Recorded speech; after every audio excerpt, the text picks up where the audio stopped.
Delivery boy कत्ल case के अंदर ना रईस तो चला गया है, लेकिन अब जो पीछे आमना और फरहान है ना, ये एक दूसरे से कुत्ते की तरह लड़ना शुरू हो चुके हैं। ऑनेस्टली मैं इस तरह के अल्फाज का इस्तेमाल नहीं करता, लेकिन अब जो खबर निकल कर सामने आई है ना, फरहान के घर वाले कह रहे हैं कि भाई तू क्यों सूली पर लटकना चाह रहा है। रिलेशन आमना ने बनाया, जिंदगी के सारे मजे आमना ने लूट लिए, धोखा ने आमना ने दिया। तुमने तो आमना को प्रोटेक्ट करने के चक्कर में एक शख्स का खून कर दिया, लेकिन वो खून भी तुमने इसलिए किया क्योंकि तुम्हें लगा कि एक शख्स तुम्हारी बीवी को तंग कर रहा है, लेकिन असल में तो बीवी उसके साथ रिलेशनशिप में थी ना। फिर आमना के घर वाले ये प्रेशराइज रईस के घर वालों को कर रहे हैं कि इस सारे मामले के अंदर आमना को निकाल दीजिए। आपके बेटे का कातिल, आपके भाई का कातिल आमना नहीं है, फरहान है, तो आप फरहान के खिलाफ केस आगे बढ़ाएं, लेकिन आमना को तो निकाल देना। तो अब फरहान के घर वालों ने इस पर नहले पर दैला फेंका। उन्होंने अदालत के अंदर आमना के खिलाफ जो बात जमा कराने की बात की है ना, वो आप सुनेंगे। बिस्मिल्लाहिर्रहमानिर्रहीम, अस्सलाम वालेकुम, आप सभी को खुशामदीद। मैं हूं सलमान मिर्ज़ा और आप देख रहे हैं मेरा यूट्यूब चैनल और Facebook page sum up with Salman Mirza. जनाब कैसे हैं आप लोग? मैं उम्मीद करता हूं आप जहां हों खैर वाफियत से हों, सेहतमंद हों, तंदुरुस्त हों, और ये वीडियो देखने के लिए आप सभी ने वक्त निकाला है। वीडियो के आगाज़ में तहे दिल से आप सभी का मैं शुक्रिया अदा करता हूँ। जनाब ये डिलीवरी बॉय कत्ल केस है ना, जिसमें रईस को बेदर्दी के साथ कत्ल किया गया, उसकी लाश को जला दिया गया, उसमें एक मरकजी किरदार है जिसका नाम है फरहान, और उसकी बेगम यानी आमना उस रईस के साथ इश्क मुआशके में मुलव्विस थी। इस केस ने ना कई जावियों को ऑन कर दिया। यकीन करें, मुझे इस केस को देख के समझ में आता है कि यार जिंदगी कितनी तल्ख हो सकती है। मियाँ बीवी जो कि एक दूसरे का साथ निभाने की कस्में खाते हैं और एक दूसरे के साथ चलते हैं, वो एक दूसरे को किस हद तक आके धोखा देते हैं। यकीन करें, इस केस ने बहुत सारी चीजें वाज़ेह कर दी। अगर आपने अपनी जिंदगी किस तरह से जीनी है, जिंदगी के उसूल क्या बनाने हैं, इस केस से आप बहुत कुछ सीख सकते हैं। अब आपको पता है इस केस के अंदर बड़ी दिलचस्प जंग का आगाज हो चुका है, बड़ी दिलचस्प किस्म का खेल है जिसका आगाज बाकायदा तौर पर हो चुका है। और किस तरीके से फरहान और आमना जो कि मियाँ बीवी हैं, जो कि दोनों साथ होना चाहिए थे, अब एक दूसरे के आमने सामने आके खड़े हो गए। आमना जिसने रईस के साथ रिलेशन बनाया, आमना जिसने रईस के साथ 6-8 महीने तक घूमना फिरना से लेके तमाम जिंदगी के हर मजे लिए, उसके बाद उससे जब पीछा छुड़ाने का वक्त आया और रईस उस सारे मामले के अंदर सीरियस हो चुका था, आज से 6 दिन बाद रईस की शादी होती, अगर वो जिंदा होता, आमना ने कहीं और अपने मामला तय करने की कोशिश की थी और रईस से पीछा छुड़ाने की कोशिश की। जब रईस ने उसको तंग करना शुरू किया तो फिर यहां पर एंट्री होती है फरहान की। उसने फरहान को, अपने शौहर को बताया कि भाई ये शख्स से मुझे तंग कर रहा है यार, मुझे काफ़ी मैसेजेस करता है, मुझसे रिलेशन में आने की बात करता है, ज़रा इससे बात करो। फरहान ने उसको बुलाया, रईस ने उसको सारी चीज़ें दिखाई। चीज़ें दिखाने के बाद फरहान का दिमाग ही घूम गया, उसने उसको बेदर्दी के साथ कत्ल कर दिया, उसकी लाश तक को जला दिया, लाश तक को जला दिया, यानी दफनाने तक का मौका नहीं दिया उसके घर वालों। अब आपको पता है इस खेल के अंदर एक नई चीज़ आई। सारा मामला तो आमना ने किया था भाई, रईस फरहान तो खामखा में फंस गया। फरहान के घर वाले अब इस बात को बाकायदा फरहान के जरिए एडमिट कराने की कोशिश कर रहे हैं अदालत के अंदर कि भाई मैं तो मजलूम हूँ इस सारे मामले में, मुझे तो मेरी बीवी ने इस्तेमाल किया है। इस केस में मरकजी मुलजिमा आमना है, फरहान नहीं है।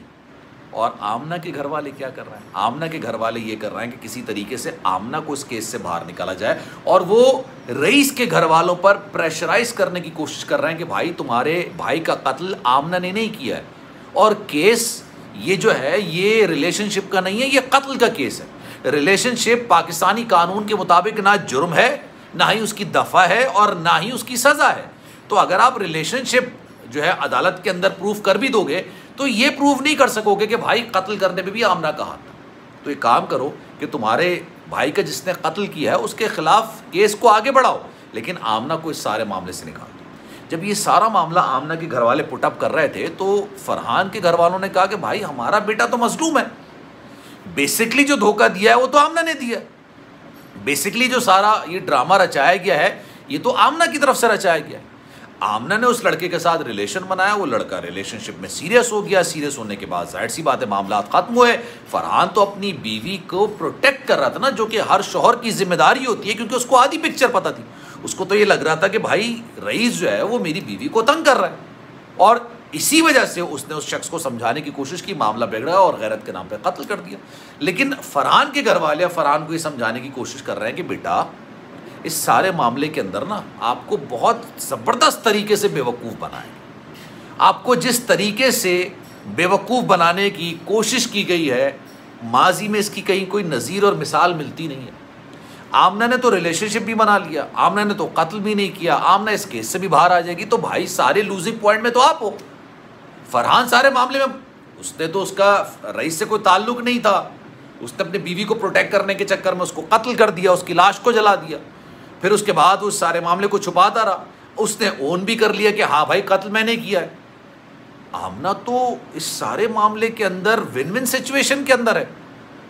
अब आमना और फरहान ये दोनों आमने सामने, इन दोनों को एक साथ होना चाहिए था, बल्कि अभी दोनों आमने सामने हैं। दोनों घरानों के अंदर अब ऐसी जंग चलना शुरू हो गई है कि अदालत के अंदर एक दूसरे पर ये रईस के कत्ल का इल्ज़ाम डाल, फरहान आमना के घर वालों पर, आमना पर, और आमना फरहान पर। इन दोनों के घर वालों ने वकला से बात मिल गई। अच्छा, फरहान को भी उसके वकला ने ये बात बोली कि भाई तुम हर फोरम पे अगर एक्सेप्ट करते फिरोगे कि कत्ल मैंने किया है, तो फिर मुझे क्यों हायर किया है? फिर वकला की क्या जरूरत है? तुम्हें तो सीधी सीधी फांसी है भाई, 302 के मुल्ज़िम हो।